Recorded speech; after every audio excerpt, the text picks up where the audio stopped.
Hello, BookTube! I come to you today with a review of Captains Courageous by Rudyard Kipling, an 1897 novel by, yes, Rudyard Kipling, born in 1865, died in 1936, winner of the Nobel Prize at the age of 41. Kipling is kind of considered, I guess, the great kind of representative of the Empire of Britain, and probably as such, he is quite fallen out of fashion. We'll kind of go into other reasons why that probably, well, the accompanying reasons of why that is as we go into the novel. Captains Courageous is the story of Harvey Cheney, or Chain. I'm going to go with Cheney because Dick Cheney just echoes through this book for me. Of Harvey Cheney, a young, I think he's 14, 15-year-old boy. He's on a cruise liner. He's a spoiled rich boy who's been sent off to Europe for his education. And you get introduced to him, and he's like, "Oh, wouldn't it be fun to he's been looking out at the sea, and there's all these little schooners off the Grand Banks, and they're doing the fishing." And he looks out at them and is like, "Oh, wouldn't it be fun to run them down?"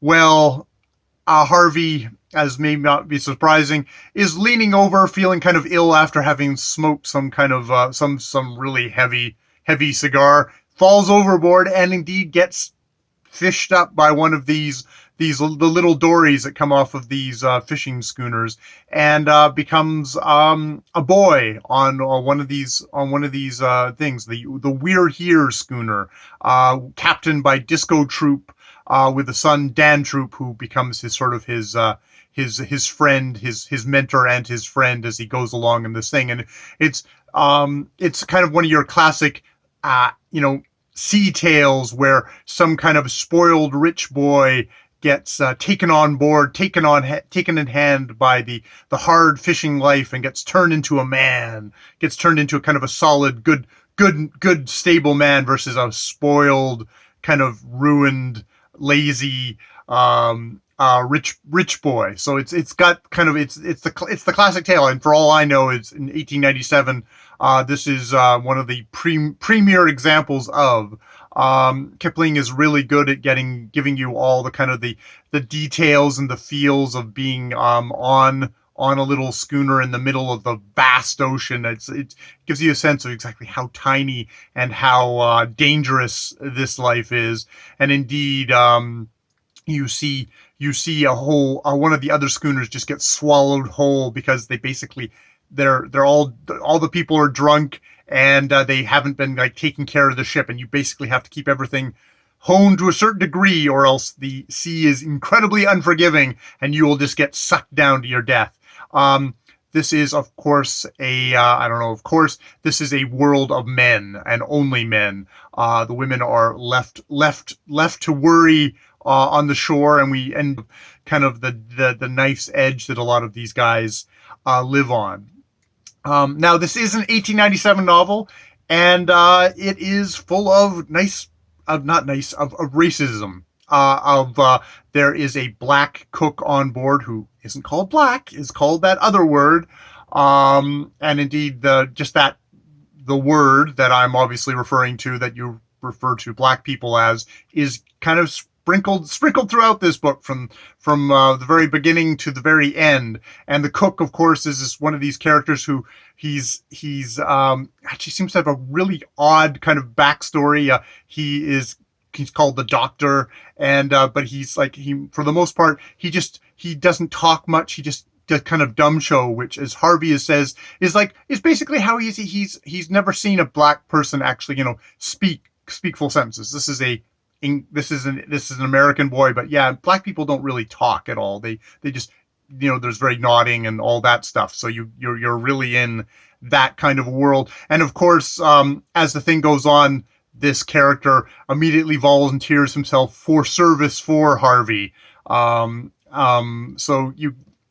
he is your servile black character, which is just one of these kind of the ugly kind of, it sticks up like a sore thumb of, this is the stuff that you can see why other aspects of this book are timeless, but this is the sort of stuff that you slam into and you go, wow, this is really of its time, and it's really ugly and nasty of its time, and is why maybe books like this don't travel, and Kipling doesn't get held up. I mean, he also is also at the same time, not in this book so much because it's so much concerned with kind of an American experience, but in his other writings, it's like he's upholding the empire. And whether he's depicting the empire as it is, or whether he's celebrating it, and you can kind of make your arguments either way. It still makes for uncomfortable reading, I guess, is what I would say. So it's a fun book. The question of whether Harvey is going to be shape up, be ship shape or whatever, is actually kind of very low drama on this thing. It's like pretty much Harvey kind of is like, oh, he's a good boy, and he kind of falls into things. So there's not much of a kind of a drama that way of like a push pull. Is Harvey going to be won over or not? It's like, no, he gets pretty much won over from the beginning. It's held up by a lot of like really great sea scenes. You got the Jonah character, or you get the Jonah ship of like, bad luck gets stuck to somebody. There's a whole subplot with a guy named Penn who has seen his entire family drowned, and he gets taken up by this Uncle Salter guy, and he's lost all his memory, Penn has, and he's kind of not really all there. And there's a very kind of eerie scene in the middle of this book where that memory comes back for a time, and it's quite affecting, and it's quite interesting that way. It's interesting, it's a book very much about men and how men are going to act and how men are going to be, and the value of work for a man. I do stress men. This is a manly book. Oddly enough, the last two chapters of this book are a different story, or they're a continuation. It makes you shift to go in like, oh, this isn't quite just a seafaring story. This is a story about Harvey becoming a man and Harvey's relationship with his father, this wealthy magnate. I think he's Harvey Sr., Mr. Cheney, who gets described as like, basically he's the self-made man of myth, of American myth, where he's had multiple jobs, and he's gone through, and he tells Harvey about this because Harvey's never asked him before, but now Harvey's changed into this kind of more solid man, and he actually asks him about this, and he goes through a whole kind of really kind of a recounting of like an American myth of this man going through multiple jobs and becoming like he knows what it is to work with his hands. Again, this is not like somebody who's like was just born rich and commands men. No, he's done stuff, and so other men respect him because they know, they can feel that he has done stuff. So it's a real concept of men in this world. And Harvey says, after hearing his father's story, it seemed to him like watching a locomotive storming across the country in the dark, a mile between each glare of the open fire door. But this locomotive could talk, and the words shook and stirred the boy to the core of his soul. At last, Cheney pitched away the cigar butt, and the two sat in the dark over the lapping water. So there's that. It's like, this is a man who stormed across the country like a locomotive, but a locomotive who could talk. It's really, it's in some ways that those are the things that you think about. There's the racism, there's the sexism, there's a part in this book where Miss Cheney gets mentioned, but of course we don't talk to Miss Cheney of business. That's not something that's in her purview. That's not something that she could conceive as a female.